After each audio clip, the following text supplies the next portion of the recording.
Annonceurs, entrepreneurs, promoteurs et chefs d'entreprise, choisissez dès à présent votre meilleur partenaire média, Ideal Production. Ideal Production est basé à Cotonou au Bénin. Ideal Production, le partenaire exclusif de Sika TV en Afrique.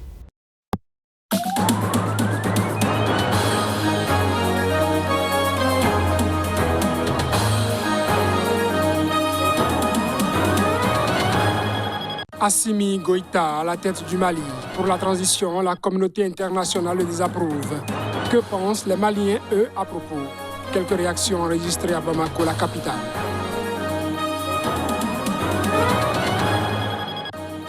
Le ministre des Transports ougandais a la vie sauve, mais pas sa fille et son garde du corps. Il était visé par un attentat.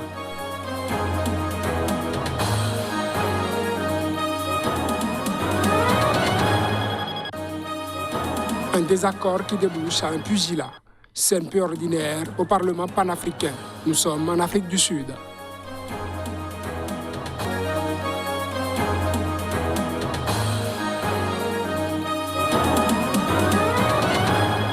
À toutes et à tous, bonsoir et bienvenue à ce journal. Le colonel Assimi Goïta est rentré ce lundi au Mali avec pour tâche première de nommer un premier ministre de transition, après que ses voisins ouest-africains ont paru prendre acte de son accession au pouvoir au prix de 2 coups d'État. Reportage. Désormais à la tête du Mali, l'ancien commandant de bataillon des forces spéciales, Assimi Goïta, est revenu du Ghana où les dirigeants de la communauté économique des États de l'Afrique de l'Ouest se sont réunis dimanche dernier pour un sommet extraordinaire, exclusivement consacré au Mali. Il devait trancher l'épineuse question de la réponse à apporter au deuxième coup de force, mené en 9 mois par le colonel Goïta et les colonels putschistes d'août 2020. Lors de ce sommet, les chefs d'État ouest-africains ont décidé de suspendre le Mali de leur organisation sous-régionale commune après le double coup d'État qu'ils ont condamné tout en se gardant d'autres sanctions. Ils réclament la nomination immédiate d'un nouveau Premier ministre issu de la société civile. Les dirigeants africains exigent aussi la libération immédiate des anciens présidents et premiers ministres de transition arrêtés et écartés du pouvoir avant que le colonel Assimi Goïta ne soit déclaré président. Les 2 anciens dirigeants sont rentrés chez eux mais sont assignés à résidence, a affirmé la CEDEAO. Les habitants de Bamako réagissent après que la Cour constitutionnelle malienne a déclaré le colonel Assimi Goïta président de transition, parachevant le coup de force déclenché le 24 mai contre ceux qui se trouvaient entre lui et la direction de ce pays en pleine tourmente, alors qu'il est crucial pour la stabilité du Sahel face à la propagation djihadiste, suivant quelques heures rencontrées. Si vous voyez que ce pays n'avance pas du tout, c'est à cause des dirigeants. Si nous avons un bon dirigeant, le pays sera meilleur. Mais tant qu'on n'aura pas un bon dirigeant, le pays ne pourra pas se porter mieux. Assimi Goïta a été nommé président. Cela m'a vraiment fait plaisir. L'acte même qu'on est en train de poser aujourd'hui est un acte qui doit être salué par tous les Maliens. Parce qu'il y a un militaire au pouvoir aujourd'hui. Il va combattre la sécurité et l'insécurité. Il va combattre l'insécurité pour continuer maintenant la paix. Mais cela ne peut pas se faire tant que les Maliens ne peuvent pas se lever pour se donner la main dans la main pour conduire ce pays-là vers le bonheur toujours. Vraiment. Mais... Donc, il faut que la transition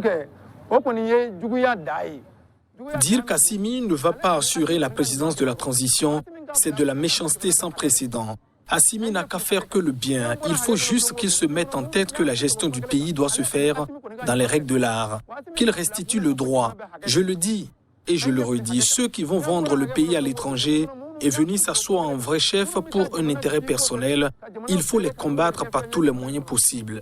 Tant qu'on ne les élimine pas, même si on amène l'armement russe, on ne pourra pas faire face à l'adversaire, car ce sont des personnes sans scrupules.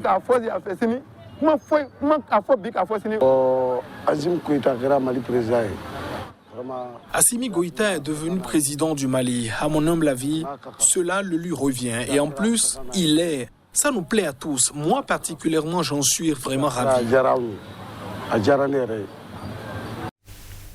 8 djihadistes ont été neutralisés et 3 capturés lors de diverses opérations menées fin mai dans le nord et l'est du Burkina Faso par les forces armées nationales et le bataillon du G5 Sahel. C'est ce qu'a annoncé mardi l'état-major de l'armée. Le 28 mai, dans le cadre de l'exécution de ces missions, le bataillon G5 Sahel du Burkina Faso a effectué une mission de reconnaissance offensive dans la zone de Tasmaka, province de Loudalan, dans le nord, selon l'état-major. Au cours de cette action, 5 terroristes ont été neutralisés selon un communiqué faisant le point sur les dernières opérations de l'armée. L'armée a précisé que 3 suspects ont été appréhendés et remis à la gendarmerie pour des investigations et de l'armement. Divers matériels ont été récupérés. Depuis le 5 mai, les forces armées burkinabées ont lancé, face à la recrudescence des attaques djihadistes, une opération dans la région du Nord et du Sahel qui a permis de neutraliser au moins une quarantaine de djihadistes selon des sources sécuritaires. Le Burkina Faso est confronté depuis 6 ans aux attaques de groupes djihadistes tels que le groupe de soutien à l'islam et aux musulmans affilié à Al-Qaïda et l'État islamique au Grand Sahara. Malgré l'annonce de nombreuses opérations de ce type, les forces de sécurité burkinabées peinent à enrayer la spirale de violence djihadiste. Ces violences ont fait depuis 2015 plus de 1300 morts et plus d'1 million de déplacés fuyant les zones de violence. En Ouganda à présent, le ministre des Transports, ancien chef de l'armée, a été blessé ce mardi par balle lors d'une attaque au cours de laquelle sa fille et son garde du corps ont été tués. L'information a été donnée par le porte-parole du gouvernement. Les forces de sécurité et la police scientifique examinent le site d'une tentative d'assassinat du ministre ougandais des Transports au cours de laquelle il a été blessé par balle et sa fille et son garde du corps ont été tués. Le général Edouard Katumba Wamala, qui a dirigé les forces armées entre 2013 et 2017, a été visé par des tirs lors d'un déplacement en voiture à la périphérie nord de Kampala, la capitale. J'ai entendu des types qui tiraient depuis les 2 motos, l'un se déplaçant d'un côté à l'autre. Mais si vous regardez la scène, ce qui a mal tourné sur la scène, la cible était le coin où le général Wemala s'assoit la plupart du temps. Mais il se trouve que cette fois-ci, il n'était pas assis à la place où il s'assied normalement dans la voiture.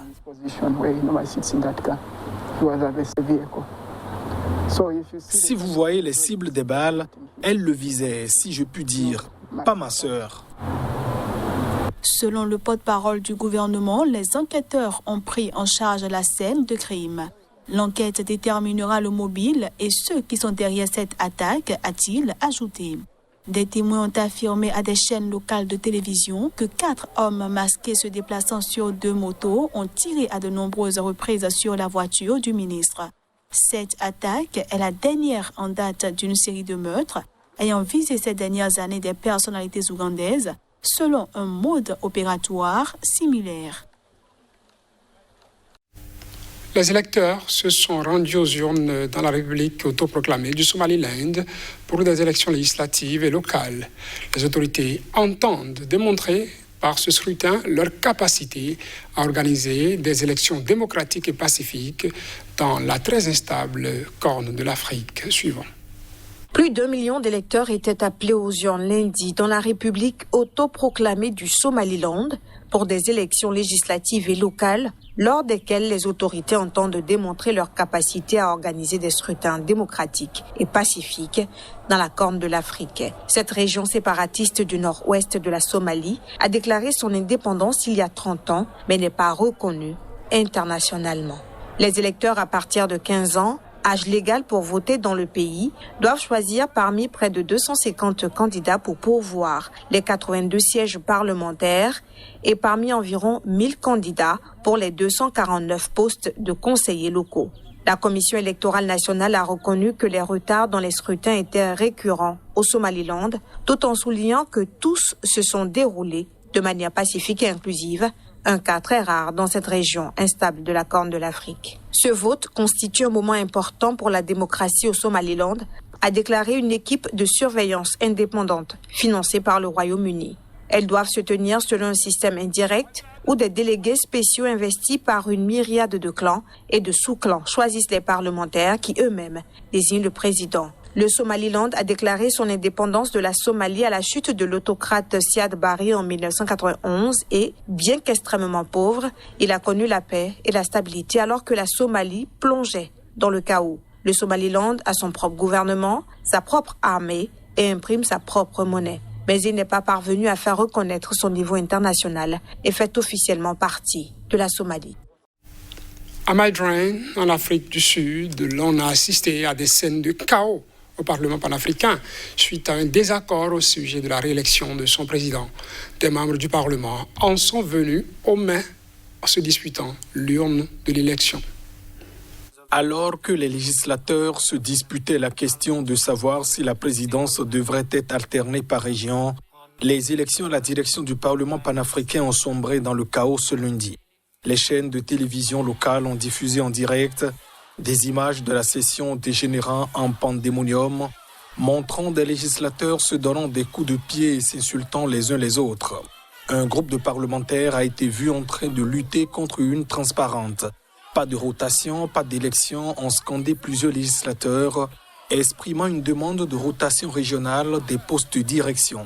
Le leadership ne peut pas toujours être à l'ouest ou à l'est de l'Afrique, a-t-on entendu crier un parlementaire, ajoutant que la violence n'était pas propice à une élection crédible au sein de l'instance basée à Midrand, en Afrique du Sud. À un moment donné, certains députés ont demandé que la police soit appelée. Le Camerounais Roger Nkodo Dang a exercé 2 mandats de 3 ans en tant que président depuis 2015. Il a été précédé par le Nigérian Bethel Amadi et avant cela par Moussa Idriss du Cameroun. Le Parlement siège 3 semaines, 2 fois par an à son siège à Midrand, situé entre la capitale sud-africaine Pretoria et Johannesburg. Formée en 2004, l'Assemblée est la branche législative de l'Union africaine, mais en réalité, ce n'est qu'un organe consultatif. Ses membres sont élus par le législature nationale. Et c'est tout pour ce journal, mesdames, messieurs. Merci de l'avoir suivi.